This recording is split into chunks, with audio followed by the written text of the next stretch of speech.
我意外得到了聖主的12道符咒，可狗系統却只让我从中挑一个使用，剩下的得靠賺取声望值才能解锁。我思来想去，最後選了馬符咒。本來想着靠它能治百病的本事，在現代都市裡當個神醫，可仔細一琢磨又覺得不對勁。畢竟在現代社會裡，露出這種超能力，那不是找死。好在系統還算厚道，直接開啟了一扇通往古代異世的傳送陣。我腦子裡頓時冒出一個大膽的主意，與其在現代束手束腳，不如去古代扮作世外仙人，用神力積攒聲望，豈不美哉？說幹就幹，我立馬買了套古裝和各種道具，檢查妥當後，一步踏入了傳送陣。再次睜眼，我已身處異世的連綿深山，站在山頂上，我拿起望遠鏡四處張望，發現不遠處正好有個村子。不過我可不會傻乎乎的直接下山露面，仙人就得有仙人的派頭，必須讓凡人主動尋來，才能彰顯身份。我將提前備好的乾冰噴霧鋪開，山間頓時雲霧繚繞，仙氣氤氲。緊接着我按下強光聚光燈的開關，一道刺目白光自山巔直衝天際，格外醒目。此時山下清澗村內，村長周茂正滿面愁容。這原本是個安寧祥和的小村子，可10幾天前，一場突如其來的瘟疫打破了寧靜。周村長，您是村裡最有文化的了，求您想想辦法，救救我女兒念念吧！獵戶石猛撲通跪地，聲淚俱下。他身旁的少女念念面色青紫，渾身虛汗，已是氣若游絲。瘟疫無藥可醫呀，除非真有仙人降世，方能有一線生機。就在這時，遠處山中突然射出一道光芒，眾人頓時被這異象驚住。村長，那是祥瑞之杖！周茂抬眼凝望，眼中滿是震撼。莫非真是仙人顯靈了？走，咱們去瞧瞧。染病的村民紛紛掙扎着起身，相互攙扶着朝山腳走去。快上山求仙人救咱們！這時，周茂突然喊道：“大家別急，那山頭離這兒至少7、8里地，你們這半死不活的身子怎麼去？而且晚上正是野獸出沒的時候，太危險了，不如等天亮再去更安全。”村民們面露遲疑，可石猛卻猛地站起身：“村長，等到天明，仙人怕是早已離去，我女兒和鄉親們都等不起。我是獵戶，熟諳山路，我先上山探路，定要請仙人下山救村。”周茂雖滿心擔憂，卻也別無他法，只得點頭叮囑：“切記小心行事。”放心，我定不負鄉親們所托。石猛抄起柴刀，點亮火把，朝着深山奔去。與此同時，我透過望遠鏡看着山下村民的一舉一動，嘴角的笑意再也藏不住。魚兒終於上鈎了。我隨便找了塊平整的石頭，盤腿坐下，擺出一副超然物外的仙者姿態。另一邊，石猛拿着火把，氣喘吁吁地跑到山腳下。可就在這時，一道高昂的野獸嚎叫響起，緊接着10幾隻野狼從山裡衝竄出。可等了半晌，卻不見人上山，我心中不免焦躁。難不成出了意外？我心裡有些不安，取出無人機朝山下飛去。屏幕裡的畫面讓我心頭一緊，石猛在山腰間被10幾頭野狼團團圍住，已是退無可退。柴刀緊，卻滿臉絕望。壞了，這人要是死在山裡，我的計劃就全泡湯了。此刻石猛的火把早已被野狼轟滅，身上還被抓傷數處。望着圍攏的狼群，他心中只剩愧疚。念念，爹對不住你，沒能請來仙人。就在他準備拼死一搏時，一聲震耳欲聾的巨響突然劃破夜空，只見狼王的腦袋瞬間爆開，狼群也被震懾，紛紛後退。這是仙法！下一秒，一道素衣身影踏霧而來，手中握着一柄造型奇特的鐵質武器。孽畜，別敢在本座地界放肆！狼群雖被震懾，但仍沒完全退卻，似乎在猶豫是否繼續攻擊。見狀，我毫不猶豫再次舉起武器，又是一道巨響，一隻野狼應聲倒地，狼群徹底嚇破了，四散而逃。石猛看着眼前的一幕，徹底信服，撲通跪地：“多謝仙人救命！”話音未落，疫病帶來的眩暈惡心，他直接癱倒在地。罷了，先為你療傷再說。我抬起手，雙眼中馬符咒的虛影一閃而過，隨即指尖泛起紫色神光落在他身上。石猛只覺一股溫熱暖流淌遍全身，此前被抓傷的傷口瞬間愈合，就連瘟疫的症狀也消失無蹤。他連連叩首：“仙人神通蓋世，小人感激不盡。”我心中暗喜，面上卻依舊清冷。凡人深夜闖山，所謂何事？仙人，我等是山下清澗村村民，村中突遭疫病，死傷無數，求仙人慈悲，救救全村百姓。我故意眉頭微蹙，故作疏離。仙凡有別，本座本不該插手凡間因果。仙人，村中皆是無辜百姓，求您大發慈悲，救救我們吧！我見狀不再拿捏，從懷中取出一枚銀白的藥丸，此乃本座凝練的清疫丹，溶於水中，分與全村人飲下，可解此次疫病。仙人，我一定照辦，絕不敢有絲毫怠慢。正當他準備轉身下山時，我忽然開口：“且慢，仙人，您還有什麼吩咐？”光顧着裝神仙，差點忘了打探這世界的情報。想到這兒，我語氣淡漠地問：“本座隱居多年，不問世事，如今是何年號？天下屬哪家皇室？”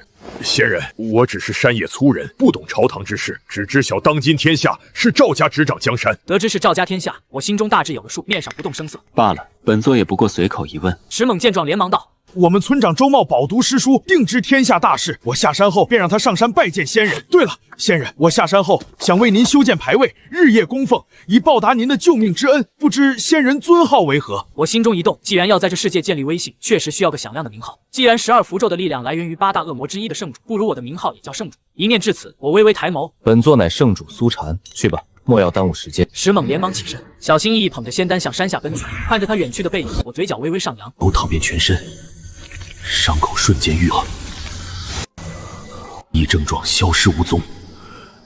清澗村內，村民們望眼欲穿。就在這時，遠處傳來急促的腳步聲，只見石猛的身影從黑暗中逐漸清晰。我見到仙人了，這是仙人賜的仙藥，溶水飲下便可驅除疫病。村長周茂上前，你確定是真仙人，而非山精野怪幻化？村長，仙人抬手便滅殺狼群，還瞬間治好了我的傷與疫病，絕無虛假。石猛掀開衣衫，身上的傷口早已消失不見。周茂查看過後，心中再無懷疑。既然仙人有靈，我們便照辦。說着，他取來一大盆水，將仙丹放入其中。大家排好隊，每人喝一碗，水不可多取。眾人喝下仙水後，只覺渾身輕快，病痛盡數消散。不過1個時辰，全村人的疫病便徹底痊癒，村落裡瞬間爆發出震天的歡呼。這仙水真是神了！石猛，仙人叫什麼名字？咱們得知道仙人的名號，好好感謝供奉啊！仙人自稱聖主，名號是蘇慈。對了，仙人還交代讓村長上山去見他。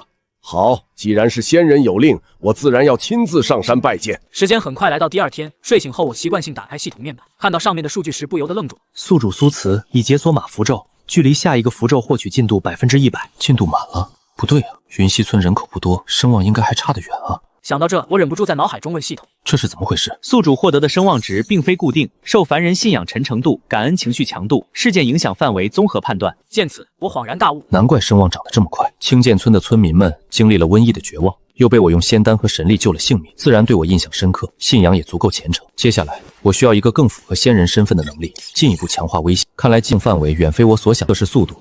我催動意念，讓巨石向自己飛來。下一秒，便感受到一股能量湧入體內。我試着凝神控意，雙腳緩緩脫離地面，整個人輕飄飄懸在了半空。這便是御風而行的滋味。我心頭狂喜，如同出獲羽翼的飛鳥，在山峰間肆意穿梭，直到累了回到山頂。既然已經熟悉了飛天，接下來就該測試一下積符咒的其他能力。我將目光鎖定在另一座山頭上的一塊巨石，這距離至少有10幾公里。先試試能不能控制那塊石頭。我集中意念鎖定那塊巨石，不過片刻，那龐然巨石便緩緩騰空，穩穩懸在半空。看來積符咒的操控範圍遠非我所想的那般有限。緊接着測試速度，我催動意念讓巨石向自己飛來，結果慢得離譜，跟慢悠悠的騎電動車差不多。我心中了然，積符咒勝在範圍廣，控物穩，唯獨速度是短板。可即便如此，在這毫無超凡之力的古代，已然是降維打擊。就在這時，山下傳來腳步聲，只見昨晚那個石猛正領着一位鬚髮皆白的老者往山上走，想來便是村長。我當即凌空而起，懸在半空等候2人。當石猛和周茂來到山頂後，頓時愣住。這真是仙人啊！聖主大人，小民石猛攜村長周茂叩見大人。不必多禮。我淡淡掃了周茂一眼，開口問道：如今是何年號？此地歸屬何處？回上人，如今是大宋天聖3年，江南平江府轄內。竟是北宋盛世。天聖3年正是仁宗出政，天下安定的時節。我上次入世，天下尚是不幸汉時，不知大宋距大漢已過多少歲。周茂聞言更是驚駭，連忙答道：大漢距今已有1000餘年光陰。滄海桑田，世事更迭，未曾想一覺醒來已是1000年之後。仙人此次入世，可是有何要事？不過是順應天時，遊歷一番罷了。聖主大人，您要是沒什麼事，不如去我們村做客。石猛連忙上前相邀。上人昨日救了我村孩童性命，乃是全村大恩，還請上人獨步清澗村，讓小人們略盡地主之誼。我本想推辭，但一想到自己掌握了地震，在這古代近乎無敵，無需再草頭露骨，不如借機下山，既看看古代鄉野風物，順勢揚名。也罷，既然你們盛情相邀，我便隨你們走一趟。說着，我指尖微微一動，積符咒的神力瞬間釋出。石猛與周茂只覺身子一輕，竟也雙雙離地懸浮。這是怎麼回事？仙人，我們飛起來了！不必驚慌，我只是用神力將你們托起，免得你們再受跋涉之苦。10分鐘後，山下清澗村，你們快看，天上有3隻大鳥！眾人抬頭望去，只見天邊有3個黑點正緩緩向村子飛來。老天爺，是石猛和村長，他們是在飛嗎？說罷，他便轉身朝我跪下，村民們也都跟着照做。多謝聖主救命之恩！大家都起來吧，不必多禮。周茂起身高聲吩咐：今日是我清澤村的大喜事，各家都把家中最好的吃拿出来，設宴為仙人接風。村民們齊聲應和，紛紛回家準備。不多時，村口便擺開長桌，擺滿了農家自釀的米酒、燻肉與蔬果。酒足飯飽後，我起身欲返回山中。仙人留步，全村鄉親商議過後，願湊齊木料石，為上人在村中修建宅院，還請仙人常駐此地。為何執意要我留在村中？民们的心意，先人明鉴。如今虽为盛世，可这平江府边境瘴气彌漫，时疫横行，周遭已有7、8個村子因疫病成了空村。小民斗膽懇請上人庇佑清澗村，保一方鄉親平安。我雖喜愛這村落的淳樸煙火，可修仙之人需保持神秘，久居凡塵反倒失了仙氣。我淡笑道：修道者需寄情山水，感悟天地，不便久居村落。不過我會在青離山開闢洞府，長居於此。你們若有急事，可上山尋我。周茂與石猛聞言露出喜色，連忙點頭稱是。對了，仙人，那仙丹是不是很寶貴？沒錯，仙丹難得，需要許多珍貴的靈藥煉製。我如今手中也沒有現成的。直接給仙丹治病，雖然能讓別人記住我的名字，但若是在村民面前展現超凡力，恐怕會讓他們永世難忘。想到這，我繼續說：不過我雖無仙丹，依舊可以用法力直接治療。你們將附近村子染了瘟疫的人拘禁在一起，明天這個時候，我會回來為他們治療。言罷，我身形一展，化作一道虛影，朝着青鹿山飛去。村民們齊齊躬聲高呼：恭送聖主大人！待我離去後，村民們圍在一起商議接人的事宜。王勃拍了拍周茂的肩膀：老周，你周家所在的周家坳不也鬧了10億嗎？正好一併接過來。另一位老人見周茂一直沉默不語，老周，你在想什麼呢？我在想，咱們該如何報答聖主的救命之恩？可咱們卻拿不出什麼像詞樣的東西來感謝他。是啊，仙人不食人間煙火，咱們這些凡俗之物，恐怕他看不上眼。周茂沉吟片刻，眼中閃過一絲亮光。我想到了，世人皆愛功名，廟裡的神佛也喜歡金身香火。就算聖主不看重這些，但若是咱們能將他的名號傳播出去，他聽了想必也會心情愉悅。幾位老人聽了紛紛點頭，稱讚老周說的有道理。隨即，周茂畫了幾幅聖主畫像，讓人去其他村子接人時帶上，將聖主名號傳播出去。第二日天剛蒙蒙亮，清澗村便分派了4、5個精壯漢子，分頭前往周邊村落接染疫的村民。石猛則帶着女兒前往了岳父所在的李家村。然而他們剛一進村就愣住，裡面一片狼藉，許多房子被燒得只剩下框架。外公婆婆他們不會有事吧？就在這時，一個衣衫襤褸的村民匆匆從身邊跑過，神色慌張。石猛立刻上前攔住他：這位大哥，村裡怎麼變成這樣了？李老丈一家呢？就是住在村東頭的那戶。你是李老丈的女婿吧？唉。村裡瘟疫鬧得兇，村長說染病的人都是災星，全給趕到村外的廢祠堂自生自滅了。房子怕留着傳瘟，就一把火燒了。石猛臉色驟變，二話不說拉起念念，朝着村外的廢祠堂狂奔。推開門的瞬間，一股刺鼻的霉味與藥味撲面而來，地上橫七豎八躺着10幾個人，個個面色蠟黃，氣息奄奄，連抬手的力氣都沒有。石猛目光一掃，很快就看到了蜷縮在角落的岳父李老丈和岳母，他大喊一聲：“爹娘！”快步衝了過去。李老丈掙扎着想要坐起來。石猛，你怎麼來了？快走，我們染了瘟疫，會連累你的。可當他瞥見石猛身後的念念時，你不要命就算了，怎麼還帶念念來？快帶他走！石猛按住岳父的肩膀，語氣堅定：“爹，您別急，念念不會被傳染的。我們清澗村有仙人庇佑，瘟疫進不了我們的身。”旁邊幾個染疫的村民忍不住搖頭：“仙人，石猛，你是不是燒糊塗了？老李，你這女婿怕不是被嚇傻了吧？什麼仙人庇佑？這瘟疫害死了多少人？哪有那麼容易擋得住？”議論聲剛落，剛才被石猛帶着一個手持為首的正是李家村村主李懷安。石猛，你跑到我們李家村來做什麼？別把清澗村的災氣帶過來！哼，你們李家村就是這麼對待自己的鄉親，染了瘟疫就扔去祠堂等死，燒了房子就以為能斷了瘟疫。我告訴你，我們清澗村有仙人降世，瘟疫早已被治好了。我今日是來接我岳父母，還有這些鄉親們去清澗村治病。李懷安眉頭緊鎖，腦海裡忽然閃過前晚深夜的異象。村西10里外的清澗村忽然亮起一道金光，直衝天穹。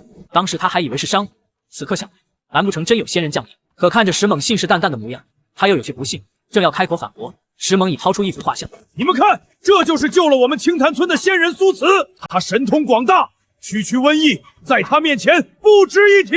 誰知道這是不是你隨便畫的普通人？仙人哪有那麼容易下凡？別在這妖言惑眾，否則我們就對你不客氣。場面頓時陷入混亂。就在這時，念念突然掙脫石猛的手，站到眾人面前，小小的身子挺得筆直。大家別吵了，清澗村真的有仙人，仙人心善，讓染了瘟疫的人去清澗村，他一定會治好大家的。村長爺爺，就算您不信仙人，讓我爹把這些鄉親帶走，對你們李家村也沒有壞處啊，省得再傳染其他人。李懷安沉默了，他看着地上奄奄一息的村民，語氣終於緩和下來。石猛，看在你女兒的份上，我就信你一次，但若是出了半點差錯，我唯你是問。就這樣，石猛攙扶着岳父母，帶領着10幾名染疫的村民，踏上了返回清澗村的路。而李懷安望着隊伍遠去的背影，暗自盤算：不行，我得偷偷跟過去看看。若是清澗村真有仙人，我可不能錯過這些人。半個時辰後，清澗村村口，村長周茂正帶着10幾個村民走後，見石猛帶着人回來，立刻迎了上去。石猛，路上還順利嗎？沒出什麼岔子吧？一切順利，人都帶回來了，接下來就等聖主大人出手了。又過了1個時辰，其餘機隊村民陸續帶回了周邊村落的染疫者，算下來竟有30餘人。聖主大人慈悲為懷，憐憫眾生。今日願出手救治各位染疫的鄉親。與此同時，我正躺在山上睡覺，突然一陣鬧鈴聲將自己吵醒。糟了，差點忘了今天還要給村民們治病。我趕緊收拾了一下，飛到半空中，只見村口的空地上，村民們跪成一片，他們這是在祭拜，也太誇張了吧！我忍不住笑出聲來。既然村民們都这麼認真，我也不能讓他們失望。下方的周茂高聲喊道：“恭迎圣主大人降臨！”隨着他的喊聲，天空中響起一陣清脆的劍鳴，一柄银白如玉的長劍從天而降，穩穩插在空地中央，劍身上還縈繞着淡淡的金光。緊接着，一道身影從空中緩緩落下，白衣勝雪，氣質出尘，宛如9天仙人。清澗村的村民们瞬間激動得熱淚盈眶，連連叩拜。聖主大人！其他村落的人也被這一幕震撼得目瞪口呆，連李懷安都張大了嘴巴，心中只剩一個念頭：真的有仙人。諸位不必多禮，我今日前來是為了救治這些染瘟疫的人。聖主大人，這些就是附近村子染了瘟疫的人，請您出手相救。那些原本面色蠟黃、氣息微弱的人，瞬間感覺渾身暖洋洋，身上的病痛飛速消散，連精神都好了許多。那些病患被我的神力籠罩，病痛飛速消散。神仙，真的是神仙显靈啊！當最後一絲光芒消散，全場的村民們紛紛跪地叩首，多謝聖主大人救命之恩。大家都起來吧，不必多禮。這時，周茂快步走上前，聖主大人，有件事，小老兒斗膽向您請罪。昨日我自作主張畫了您的畫像，讓村民們帶着去周邊村落宣揚您的善舉，還請您恕罪。聞言，我心中一動，這正合我意，傳播知名度對我的計劃大有裨益，但表面上依舊淡然。無妨，你此舉也是為了救人，我不怪你。周茂頓時鬆了口氣。宣君大人，求您也庇佑我們李家村，我們也想為您建廟供奉，懇請您恩准。李村長，你怎麼來了？我不放心鄉親們，就偷偷跟過來了。沒想到真的見到了玄君大人。周茂看着他，心中雖有不悅，但也不敢多言，只能壓下心中的想法。你們的心意我領了，但建廟之事不必鋪張，量力而行即可，切勿勞民傷財。聖主大人放心，小老兒定當謹記您的教誨，絕不增添百姓負擔。點了點頭，打開系統面板，宿主蘇慈已解鎖馬符咒、積符咒，距離下一個符咒獲取進度86%。見此，我心中暗想，等其他村民們回到自己村裡宣揚今天的事情，解鎖進度應該就差不多了。只是下一個該選什麼符咒呢？次日清晨，清澗村的一處小巷裡突然出現了一個身着粗布短衫的老者，正是利用猴符咒變身的我。沒錯，昨晚知名度滿了後，我選擇的第3枚正是猴符咒。它不僅能將人和物體變成動物，甚至能完全變成其他人。我四處閒逛，很快來到一間掛着清溪學堂木牌的老堂前。透過窗戶望去，周茂正站在堂前，給10幾個孩童講解三字經。這周茂果然有見識，難怪能在清澗村有如此高的威望。課間休息時，等孩子們都出去玩耍後，我推門走了進去，笑着問道：周村長，這般用心教孩子們讀書識字，是盼着他們將來考科舉，入朝為官嗎？老人家看着面生，怕是外鄉來的吧？我教孩子們讀書識字，只求他們將來能明事理，辨是非。就算不能做官，憑一身學識，也能比一輩子種地強。我心中對周茂更添了幾分敬佩，果然是個有遠見、有良心的人。等到孩子們都下學回家後，周茂熱情地邀請路遠去家中做客。然而一進門，他卻突然轉身跪了下來，拜見聖主。我一愣，這麼快就露相，不應該呀。哦，你怎麼認出我的？聖主，您雖換了容貌，但周身的氣質、說話的語氣，絕非普通老者所有。況且，聖主大人降臨不過3日，平江府的瘟疫尚未平息，外鄉之人極少敢隨意走動。更不會無緣無故來清澗村的學堂。小老兒曾聽聞仙人有千變萬化之能，便斗膽猜測您就是聖主大人。見被識破，我也不再偽裝，指尖微動，神力退去，恢復了原本的模樣。既然被你識破，那我也不瞞你，我此番下山不過是想看看凡人的生活罷了。我頓了頓，心中忽然有了一個念頭，抬手一揮，將身邊一隻流浪貓變成了一隻通體血毛的貔貅。順便給我的坐席找點靈佐，他喜食金銀，只是金銀是凡人的貨幣，讓你們供奉未免不妥。周茂看着那只栩栩如生的貔貅，連忙叩拜：聖主大人神通廣大，小老兒今日真是大開眼界。他思索片刻，抬頭說道：玄君大人，小老兒有個提議，或許能幫您的桌數湊齊金銀。哦，你說說看。咱們青龍山腳下有一伙土匪，頭目名叫黑熊，盘踞在狗熊寨多年，劫掠了周邊不少村落，攢下了不少金銀財寶。這伙土匪心狠手辣，殘害百姓，可官府卻遲遲不繳。小老兒私下聽聞，這黑熊與縣令有勾結，搶到的錢財大半都要分給縣令，官府的剿匪不過是做做樣子罷了。竟有此事，那就為我指路吧。不久後，我們來到一個靠近狗熊寨的亂石村，村子裡一片蕭條，家家戶戶門窗緊閉，偶爾有村民探出頭，看到我們又立刻縮了回去。周茂停下腳步，嘆了口氣：這亂石村是被土匪禍害最慘的村子，村民們被搶怕了，一聽到動靜就躲起來，不敢出門。他們為何不搬到別處去？聖主大人有所不知，這年頭到處都是苛捐雜稅，百姓們流離失所，就算搬走，也未必能找到安身之處。況且許多人在這裡住了一輩子，也捨不得離開故土。我不是這個時代的人，卻也能感受到這份無奈與悲涼，心中湧起一股怒火。這亂世，百姓受苦，貪官橫行，土匪作亂。我既然有能力，便不能坐視不管。就在這時，一陣低沉的啜泣聲傳來，只見一個身材魁梧的男人蜷縮在牆角，雙手抱頭，肩膀不停顫抖。我走過去，輕聲問道：“這位大哥，為何如此悲傷？”您是朝廷派來的大人，求您救救我們吧！求您為我的妻兒報仇！我並非朝廷官員，只是個過路人。但若是你想復仇，我可以帮你。原来不是，可是那些土匪人多势众，還有刀槍，我只有一個人，根本不是他們的對手。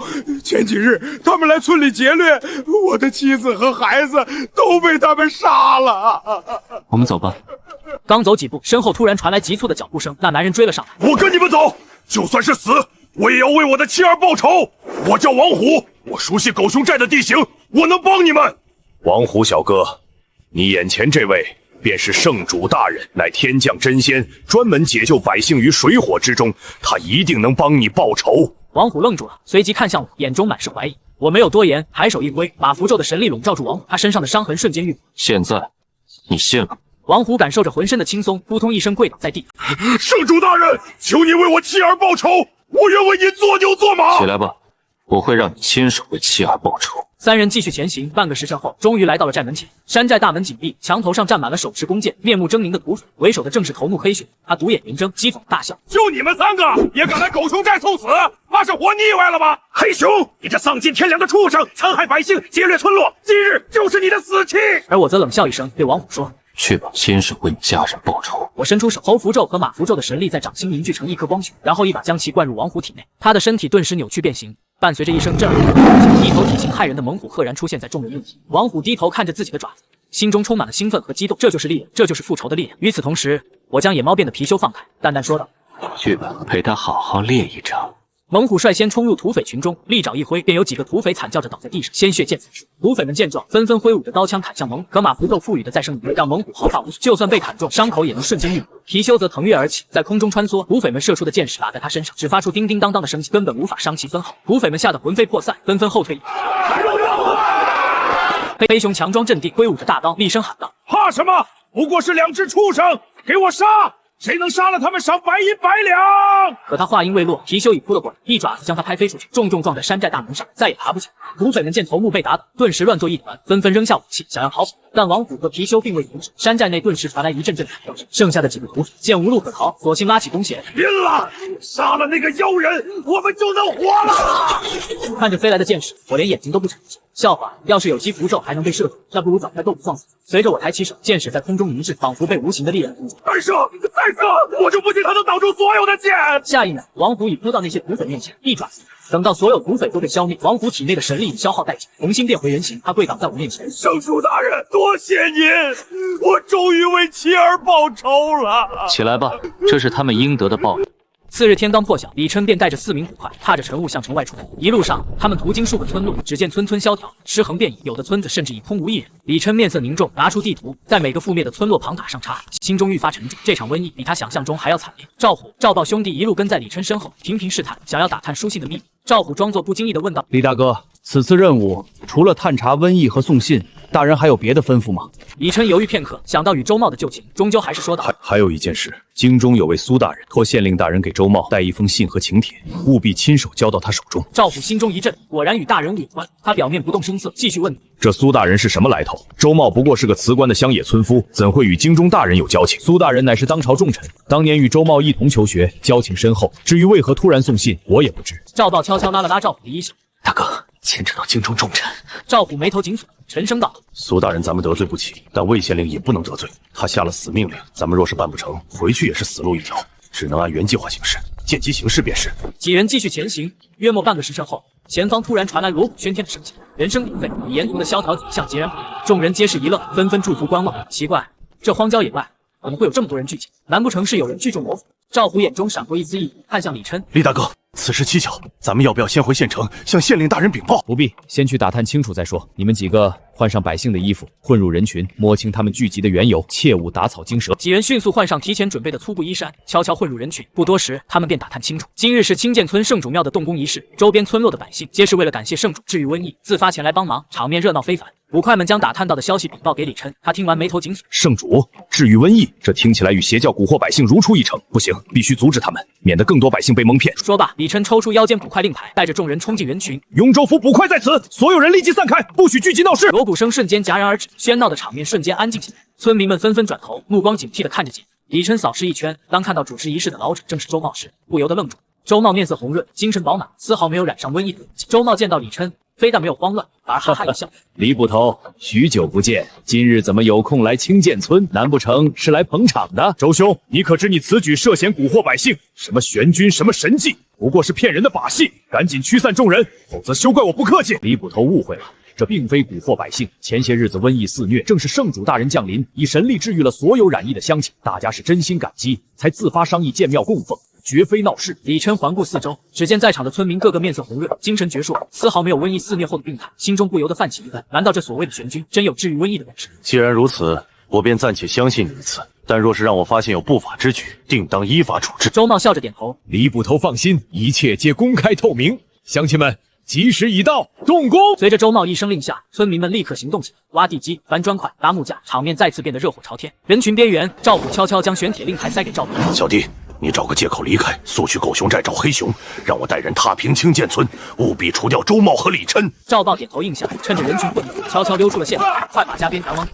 另一邊，李捕頭，你我二人多年未見，如今天色漸晚，不如帶着兄弟們在清澗村歇息一晚。明日再啟程探查疫情也不遲。他心中也想趁機探查一番，至於瘟疫之事是否属實，便點了點頭。那就叨擾周兄了。隨後去往雲溪村的路上。對了，周兄，我這次來還有一件事，縣令大人托我把這個交給您。看到封面上“茂兄親啟”4個字，神色微微一怔，眼中閃過一絲複雜的情緒。他沉默片刻，沒有拆開信封，只是輕輕嘆了口氣，將其塞進了衣襟之中。周兄，不拆開看看嗎？不急，等夜深人靜再慢慢細看也不遲。回到清澗村，周茂擺下酒席，熱情招待李琛和一眾捕快。酒過3巡，李琛借着酒意，忍不住問道：周兄，若真有治癒瘟疫的法子，為何不上報朝廷？這可是造福天下百姓的大功德啊！李捕頭有所不知，這並非尋常醫術，而是聖主大人的神蹟。你見過有人能在片刻之間讓瀕死的染疫者痊癒嗎？見過一碗神水便能讓高燒不退的百姓立刻清醒嗎？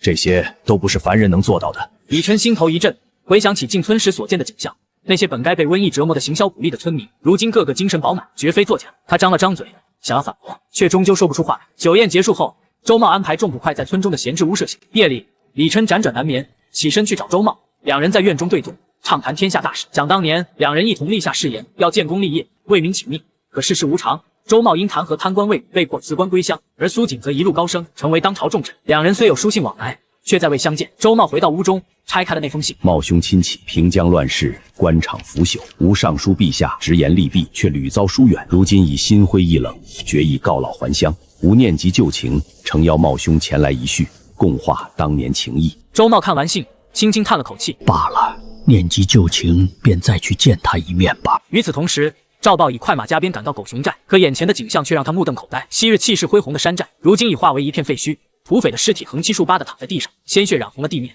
空氣中彌漫着濃重的血腥味。怎麼可能？黑熊的山寨怎麼會被人滅了？他手下可有幾百號人啊！趙豹心中隱隱不安，不敢久留，連忙前往附近的亂世村打探消息。剛進村口，他腰間的玄鐵令牌便在陽光下閃閃發光。那令牌是為縣令賜予，上面刻着黑熊山寨的印記。村民們看到捕快裝扮的趙豹，紛紛露出敬畏之色，唯有王虎一眼便認出了那枚令牌，眼中閃過一絲冷意。他想起聖主曾說過，黑熊與魏縣令勾結，殘害百姓，這捕快定然是魏縣令的整他。王虎壓下心中的怒火，臉上露出熱情的笑容，走上前拱手：這位官爺，遠道而來辛苦了，一路奔波，不如到寒舍歇息片刻，喝杯熱茶。趙豹正想打探黑風寨的消息，見對方如此熱情，便點了點頭。也好，那就叨擾。到了王虎家中，趙豹迫不及待地問道：王虎啊，你說那些土匪怎麼都死了？官爺，這事兒我們也不太清楚，只是前些日子有一位白衣仙人帶着一頭猛虎和一只神獸經過村子，往狗熊寨方向去了。沒過多久，就聽到山上傳來慘叫聲，後來山寨就變成這樣了。白衣仙人，猛虎神獸，這世上哪有什麼仙人神獸？莫不是你們看錯了？千真萬確，好多村民都看到了。那仙人神通广大，挥手之间便能生出金光，土匪根本不是对手。官爷，您一路辛苦，不如先吃顿饭，我再帮您问问其他乡亲。也好。王虎转身走出屋门，立刻召集了几个村民，压低声音说道：“这捕快是魏县令的爪牙，是来打探消息的。你们先想办法吓唬吓唬他。我去青间村通知周村长和圣主大人，就说魏县令的人来了，恐怕来者不善。”村民们纷纷点头，立刻分头行动。而屋中的赵豹心中不安愈发强烈，悄悄溜到后院，想要探查一番，却听到几个村民低声议论：“快是贪官的爪哇，害了咱们不少乡亲。等会儿把他绑起来，炖了他的腿，对，让他血债血偿。”赵豹吓得魂飞魄散，脸色惨白，转身就往村外跑。山寨被捕，任務已然失败。若是被这些村民抓住，定然没有好下场。他心中盘算着，既不能回青涧村找赵虎，也不能回县城向魏县令复命，只能暂且找个地方躲起来，再做打算。另一边，青涧村村口，赵虎站在大树下，频频望向村外，神色焦躁。赵豹这小子怎么还没回来？难道出什麼事了？就在這時，一名捕快氣喘吁吁地跑來。虎哥，李捕頭讓所有人都去村外的老樹林集合，說有重要的事商議。趙虎心中一動，暗道：莫非李琛發現了什麼？他壓下心中的疑慮，跟着捕快趕往老林子。只見李琛站在林中空地，神色凝重，見眾人到齊，緩緩開口道：我剛才暗中探查了一番，村民們身上確實有瘟疫治癒後的痕跡，聖主治癒瘟疫之事恐怕是真的。而且玄居廟旁有村民自發組成護法隊，日夜輪值，戒備森嚴，不像是普通的信徒。捕快們頓時臉色大變，那咱們該怎麼辦？他頓了頓，眉頭皺得更緊，懷疑有人借着聖主的名義收攬民心，聚眾謀反。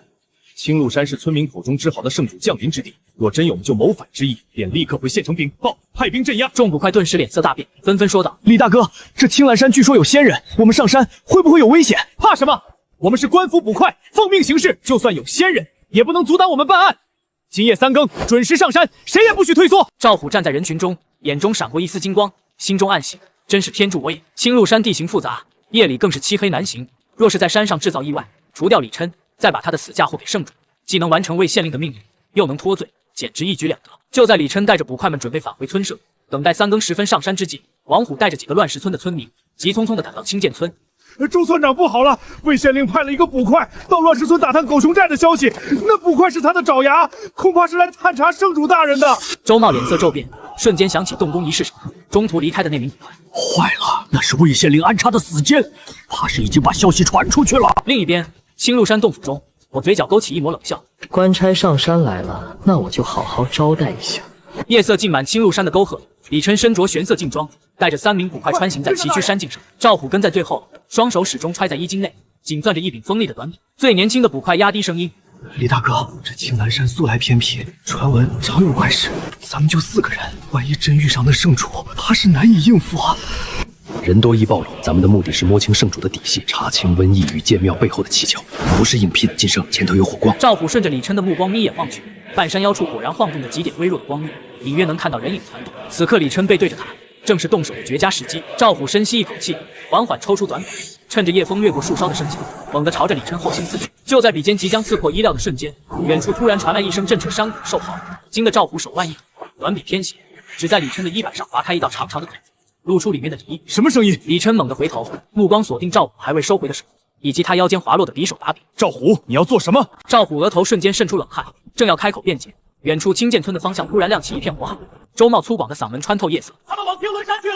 壞了！李琛顧不得深究趙虎的異常，深知此事刻不容緩，對眾捕快厲聲道：快，加速上山，必須在村民圍攏前見到聖主，弄清真相。幾人拔腿狂奔，好不容易甩開身後追趕的村民，剛在一塊巨石後喘了口氣，周圍突然傳來一聲巨響，一道龐然大物的身影赫然出現在月光下。我的天，這是什麼怪物？莫非真的是妖邪作祟？李琛心頭狂跳，他走遍各州府縣，從未見過這般異常，心中不禁生出一絲疑慮。不等他細想，貔貅猛然嘶吼一聲，朝着幾人衝來，速度快如閃電，瞬間便將落在最後的捕快拍飛出去。李琛嘶吼着，拉着身邊的捕快，朝着不遠處的山洞奔去。快，那邊有個山洞，進洞躲避。眾人剛衝進洞內，身後就傳來轟的一聲巨響，貔貅的頭顱狠狠撞在洞裡，碎石飛濺，洞口險些被徹底堵死。就在這千鈞一髮之際，洞內突然亮起一片柔和的白光，眾人驚愕抬頭，只見洞頂鑲嵌着數十顆發光的晶石，照亮了整個山洞。更令人心驚的是，洞壁上並非尋常雕塑，而是一幅幅栩栩如生的異獸圖騰，盤旋的巨蛇，張牙舞爪的猛虎，蓄勢待發的蠍子，每一幅都透着詭異的威嚴。此時，貔貅已然擠進半個身子，眼看就要衝進洞內。李琛額頭滲出冷汗，迅速掏出腰間的短銼，瞄準貔貅的右眼，砰！火光迸射，鉛彈精準命中目標。貔貅發出一聲淒厲的哀嚎，眼中滲出鮮血，踉蹌着後退幾步。捕快們見狀，他怕了，我們守住洞口了。可這份放鬆並未持續多久，洞外突然傳來嘈雜的人聲，周茂帶着数十名村民追了上来。李捕頭，你们怎麼會在這？話未說完，洞內突然響起一陣莊嚴而悠遠的樂聲，旋律磅礴如千軍萬馬奔騰，帶着一種無形的壓迫。李琛喉嚨發乾，心頭莫名升起一股崇敬之意。這分明是朝拜的虔誠之心，為何會有這種感覺？所有人不約而同地抬頭望去，只見一道白衣身影踏着微光緩緩落在貔貅背上。方才還凶神惡煞的異獸，此刻竟溫順如貓，乖乖伏在地上。我輕輕撫過貔貅的右眼，把符咒的神力化作一道金光，緩緩滲入他的傷口。原本猙獰的傷口竟以肉眼可見的速度愈合。遠道而來的客人，不知深夜造訪所為何事？李琛心頭劇震，怔怔地望着眼前的身影，半晌才回過神來。仙人，世上真的有仙人！他张了張嘴，正要說明來意，卻被一旁的周茂搶先一步。聖主大人，這位是李捕頭，與在下是故交，他們此行並非有意冒犯，只是來查探瘟疫之事，還請您寬恕。在下平江府捕頭李琛，奉魏县令之命查探清澗村瘟疫一事。聽聞此處有聖主大人現身，又見村民聚眾建廟，恐有邪教蠱惑民心，才貿然上山查探，冒犯聖主，還望恕罪。邪教？你且說說，為何只憑聚眾建廟治癒瘟疫，就認定本作是邪教？治癒瘟疫本是善舉，可聚眾建廟，村民狂熱追隨，與史書所來邪教行事軌跡如出一轍。在下身為朝廷捕頭，身負護民之責，不得不防，還請聖主大人諒解。洞內一片寂靜，所有人都目光灼灼地望向我，然而我卻輕笑一聲，語氣緩和下來。無妨，你秉公執法，心繫百姓，何罪之有？李琛明顯鬆了口氣，隨即又想起被貔貅拍飛的部分，面露擔憂。聖主大人，我們有一位兄弟在半山腰被這聖獸所傷，恐怕已遭不測。你說的是他？周茂拍了拍手，兩名村民抬着昏迷不醒的捕快從洞口進。我心念一動，把符咒神力再次運轉，一道金光射向他的胸口，只聽咔咔幾聲輕響，捕快便醒了過來。我這是在哪兒？李大哥，我們不是在山上嗎？老王，你感觉怎麼樣？李琛急忙衝上前扶起他，見他瞬間痊癒，這絕不是醫術能達到的境界。就在這時，周茂上前一步，神色凝重地說道：聖主大人，方才村裡的村民來報，說有個叫趙豹的捕快，拿着魏縣令賜予的令牌，去了狗熊寨的山賊窩，看樣子是要與山賊勾結。什麼？李琛猛地轉頭看向趙虎，眼神冰冷。趙虎，你弟弟去狗熊寨做什麼？你老實交代。趙虎臉色煞白，強作鎮定的辯解道：周村長怕是認錯人了，我弟弟他是有急事回縣城了，絕不會去勾結山賊。有沒有認錯，親眼看看便知。說着，我抬起手，一台無人機緩緩降下。此乃本座的偵察法器，可記錄過往畫面，你弟弟的行蹤一目了然。我話音未落，只見那無人機射出一道光芒，投影出趙虎在山路上試圖刺殺李琛的場景。李琛頓時如遭雷擊，敢！趙虎痛哭流涕，掙扎着辯解：李大哥，我是被逼的。魏縣令和孙师爺威脅我和弟弟，說若是不除掉你和周村長，就殺了我們全家。我也是走投無路啊！魏縣令還讓你們做了什麼？沒有別的了，就只是讓我們刺殺你，再勾結黑熊血洗村子，還說事成之後賞千兩白銀。洞內一片嘩然。捕快們又驚又怒，紛紛痛罵魏縣令喪盡天良。李琛鬆開手，轉頭抓住周茂的肩膀：周兄，快帶村民撤離！黑熊那夥山賊足有幾百人，個個心狠手辣，清澗村危在旦夕。周茂哈哈大笑，語氣篤定：李捕頭放心，前幾日我隨聖主大人前往狗熊寨老巢，聖主大人抬手間便將300山賊盡數覆滅，黑熊早已伏誅，再也構不成威脅。李琛倒吸一口涼氣，看向我的眼神充滿敬畏。我目光轉向李琛，淡淡問道：此人勾結山賊，謀害同僚，你打算如何處置？身為捕快，知法犯法，勾結山賊，謀害同僚與百姓，按律當斬。李琛聲音嘶啞，抽出腰間長刀，刀光閃過，趙虎的屍體緩緩倒下。隨即，李琛轉身面對其他幾名捕快，眼神銳利如刀。諸位兄弟，今日之事關係重大，趙虎勾結魏縣令，禍亂百姓，死有餘辜。但此事若是傳出去，必會打草驚蛇，連累更多人。他環視眾人，沉聲道：日後有人問起，就說趙虎走山路時失足墜崖而亡，明白嗎？李捕頭放心，我們小的請住。那狗官勾結山賊，意圖血洗清澗村，罪該萬死。此事我定要上報府尹大人，将他繩之以法。李琛厉声說完，目光不由自主飄向懸浮在半空中的我。速度、蘇詞、解鎖碼、擊、投符咒，距離下一個符咒獲取進度92%，剩餘768聲望值。系統提示音在我腦海中響起，我心中了然，只需在縣城展露神蹟，便能解鎖下一枚符咒。李捕頭不必如此麻煩，本座親自與你去縣衙走一趟，除掉那狗官，永絕後患。李琛急忙上前2步：聖主大人，萬萬不可！魏知縣雖罪該萬死，但他終究是朝廷命官，若貿然斬殺，必會引來朝廷大軍圍剿，到時候清澗村的百姓就危險了。那張捕頭有何妙計？在下有一計，3日後京兆府蘇錦大人過壽，府尹大人也會親自前往赴宴，魏縣令必定會去盤撫。不如讓在下先回縣衙復命，假意稟報清澗村確有邪教作亂，請求增派人手圍剿，暗中收集魏縣令勾結山賊的證據，待壽宴當日當眾揭發他的罪行，讓他無從。聞言，周茂渾身一震，連忙說道：圣主大人，李捕头所说的苏大人，莫非是苏锦？他是在下当年的同窗挚友。我点了点头，語氣篤定。這倒是個穩妥的法子，給你們3日時間，若3日內未能除掉那魏縣令，本座便親自出手，讓全縣百姓看看什麼才是真正的天威，什麼是善惡有報。李琛心中一凛，再次單膝跪地，請聖主大人放心，在下定不辱使命，必定將那狗官繩之以法，還清建村百姓一個公道。與此同時，京兆府縣衙的內堂中，趙豹正雙膝跪地，�渾身顫抖地將狗熊寨的慘狀一一稟報。大人，狗熊寨全毀了，黑熊及其手下300餘人無一生還，現場沒有留下任何活口，不像是尋常山匪火鬥，更像是被一股詭異力量覆滅的。一派胡言，不過是些烏合之眾。你再仔細想想，有沒有看到什麼異常之人？小人不敢隱瞞，下山時聽聞清澤村村民傳言，說有位白衣聖主降臨青鹿山，神通廣大，能呼風喚雨治癒瘟疫，狗熊寨便是被他親手覆滅的。周茂內司如今已然成了聖主的信徒，聚眾建廟，蠱惑村民。聖主！魏县令眯起雙眼，眼中閃過一絲陰狠。好個周茂，辭官歸鄉還不安分，竟敢借邪教之名收攏民心。孫師爺，你怎麼看？大人，周茂素來正直，當年就是因彈劾您暗中扶持山賊，才被您逼得辭官。如今他借聖主之名聚眾，定然是想找您報仇。不如趁他根基未穩，派私兵突襲青蝶村，斬草除根，再給周茂安個謀反的罪名，就算蘇錦大人出面，也無力回天。哼哼，此言正合我意。傳我命令，讓孔將隊召集城東磚窯的300精銳。此時的城內街道蕭條，百姓面黃肌瘦，瘟疫的餘威仍在。蘇錦身着便服，望着排隊領粥的百姓，眉頭緊鎖。身旁的女兒蘇婉輕聲勸道：“爹，您已治世，不必再為這些瑣事勞心，朝廷自有安排。”婉兒，你不懂。我與周茂同窗一場，深知他的為人。魏縣令殘暴貪婪，暗中扶持山賊，搜刮民脂民膏，百姓早已苦不堪言。如今周茂聚眾建廟，若真有聖主能救民於水火，我便是拼上老命也要助他們一臂之力。話音剛落，一陣急促的馬蹄聲傳來，李琛帶着幾名捕快匆匆趕來，見到蘇錦，立刻翻身下馬。蘇大人，您怎會在此處？城中不太平，您還是早些回府吧。李捕頭行色匆匆，想必是清澗村之事有了眉目。大人，借一步說話，此事事關重大，不可聲張。兩人走進附近的茶館雅間，李琛關緊門窗，將青鹿山夜探的所見所聞一五一十告知蘇錦。荒唐！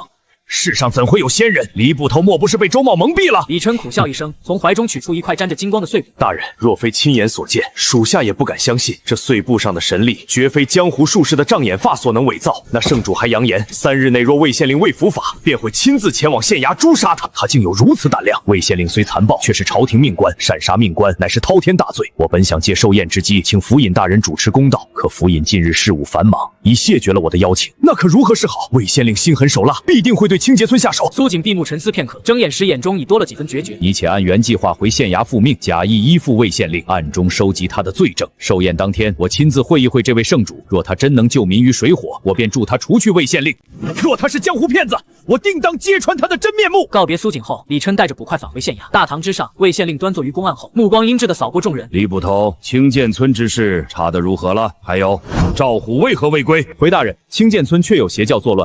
周茂勾結所謂聖聚眾建廟，蠱惑民心。趙虎在探查途中不慎失足墜崖身亡，下已命人妥善安葬。前捕快，趙虎墜崖，你親眼所見？錢二渾身一僵，額頭滲出冷汗，連忙點頭。回大人，是小的親眼所見。那懸崖深不見底，只找到幾塊帶血的碎布。魏縣令假意長嘆一聲。趙虎忠心耿耿，竟遭此橫禍，撥100兩銀子撫恤其家屬。李捕頭，你辛苦一趟，明日帶人前往清澤村，假意圍剿邪教，實則摸清聖主的底細。若有機會，就地斬殺。待李琛等人退下，魏縣令的臉色瞬間陰沉下來。李琛這小子，定是與周茂勾結在了一起。趙虎分明是被他所殺。孫師爺，你去把錢二抓來，嚴刑拷打，務必問出清澗村的實情。當日午後，錢二獨自走在回家的路上，被劉師爺帶人擄至城西一處僻靜宅院。昏暗的屋內，魏縣令端坐於上，眼神冰冷。前捕快，老實交代，趙虎到底是怎麼死的？清澗村的聖主到底是什麼來頭？錢二嚇得渾身發抖，哪裡經得起嚴刑拷打，片刻便全盤托出。大人饒命！趙虎是被李捕頭所殺，因為他勾結您，要帶黑熊血洗清澤村。那聖主是真的仙人，白衣飄飄，能治癒重傷，還能指揮異獸。狗熊寨就是被他親手覆滅的。他還說3日後要來縣衙殺您。魏縣令與孫師爺對視一眼，心中皆有忌憚。孫師爺嗤笑道：“老爺。”這小子定是被邪教灌了迷魂藥，滿口胡言。黑熊的實力我清楚，就算遭遇埋伏，也絕不會全軍覆沒。寧可信其有，不可信其無。立刻集結300精銳，今夜就突襲清澗村。屋內一片死寂，魏縣令沉默片刻，突然開口：“行了，放他走吧。钱二如蒙大赦，连滚带爬的往外冲，却被一把拽住后面。慢着！孙师爷从袖中掏出一小袋碎银，塞进钱二手里。知道什么该说，什么不该说吧？钱二浑身发抖，攥紧钱袋，连连点头，直到听见院门关上，才敢松口气，匆匆离去。宁可信其有，不可信其无。说着，魏县令走向内室，取出一把黄铜钥匙扔给孙师爷。去城东的废弃砖窑，把甲胄和火器取出来，再去把孔教头喊来。老爷，那可是我们压箱底的300精锐，万一没有万一。若真有古怪，就让这群刁民见识见识什么叫真正的力量。若不是，正好血洗清泽村，永绝后患。大人，300精锐已集结完毕，请下令。清涧村无論男女老幼，一個不留。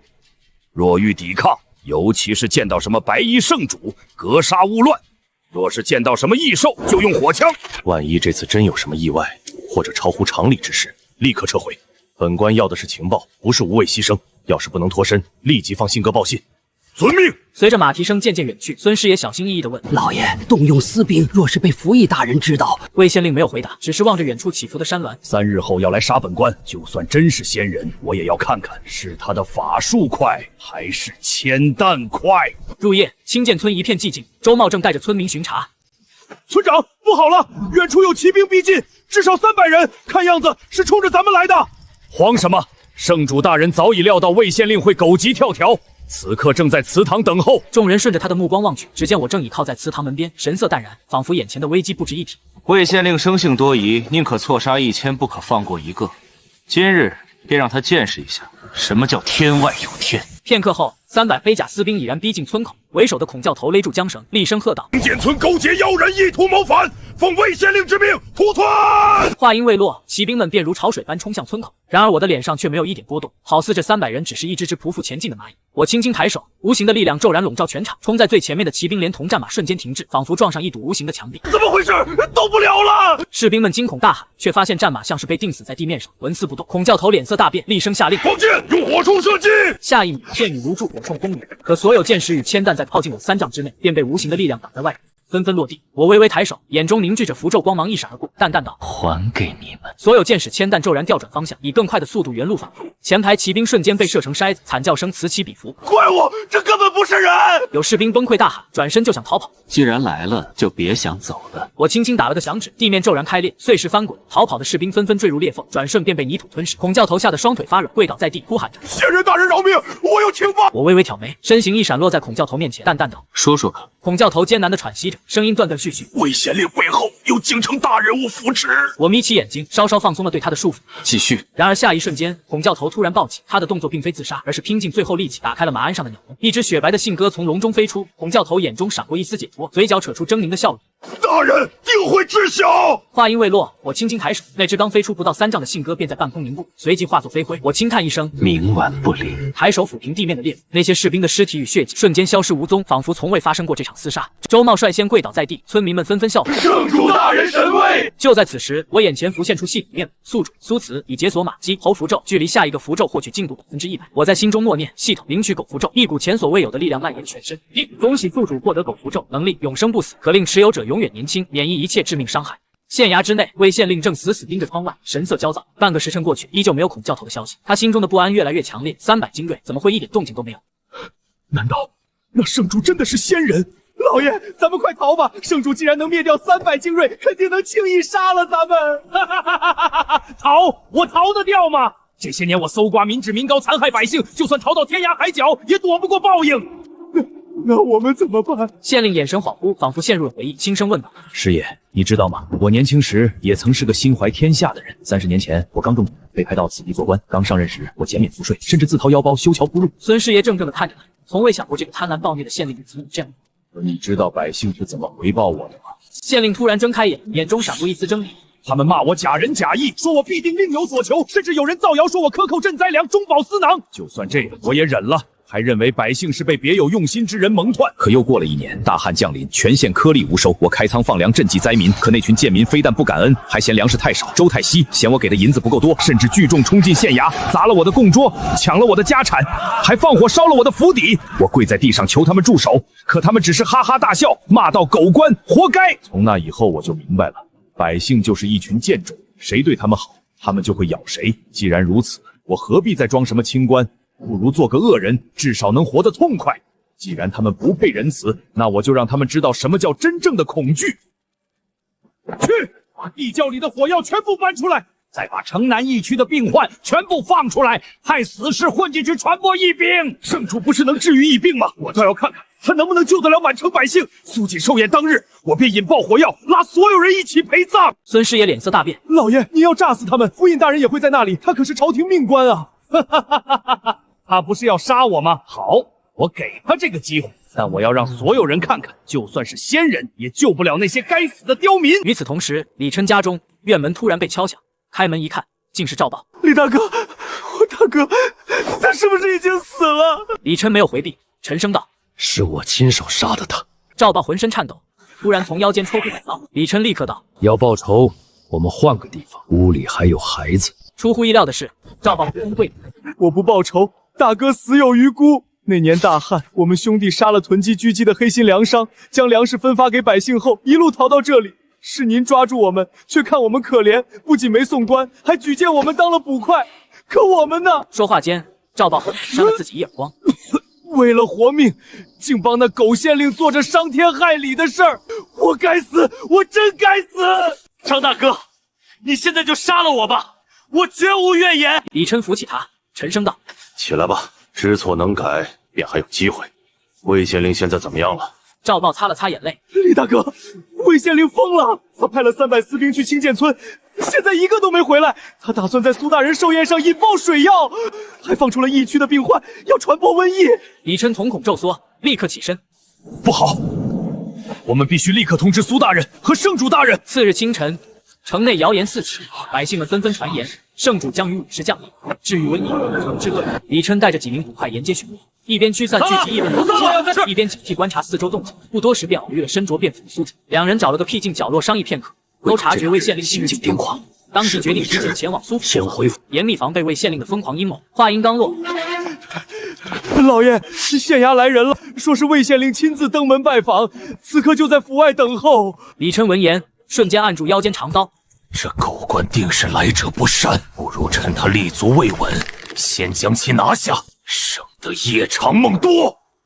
蘇景卻抬手制止，眼神沉凝：“不可，他如今還披着朝廷命官的外衣，貿然動手只會打草驚蛇，反而讓他的陰謀有機可乘。你先退下，裝作從未見過我，待我探探他的底細。”待李琛悄然離去，蘇景整了整衣袍，神色瞬間變得銳利如鷹，邁步走向課堂。他倒要看看這隻走投無路的瘋子究竟藏着怎樣的毒計。蘇府課堂內，魏縣令一改往日的囂張跋扈，並未擺出行政長官的架子，反而像個謙卑的晚輩，端坐在課座上悠然品茶。見蘇景進門，他立刻起身，臉上堆起虛偽的笑容：“蘇公，下官冒昧登門，叨擾您了，還望恕罪。”蘇景不動聲色地坐上主位，端起茶杯輕輕抹灑：“魏大人公務繁忙，今日親自登門，想必不是單純來叨擾老夫的吧？有話不妨直說。”魏縣令長嘆一聲，臉上瞬間堆滿愁容：“實不相瞞，下官今日前來是為了城中流傳的聖主降臨謠言。如今瘟疫未消，百姓人心惶惶，流言四處，下官殚精竭慮，卻始終無法安撫民心，實在無計可施，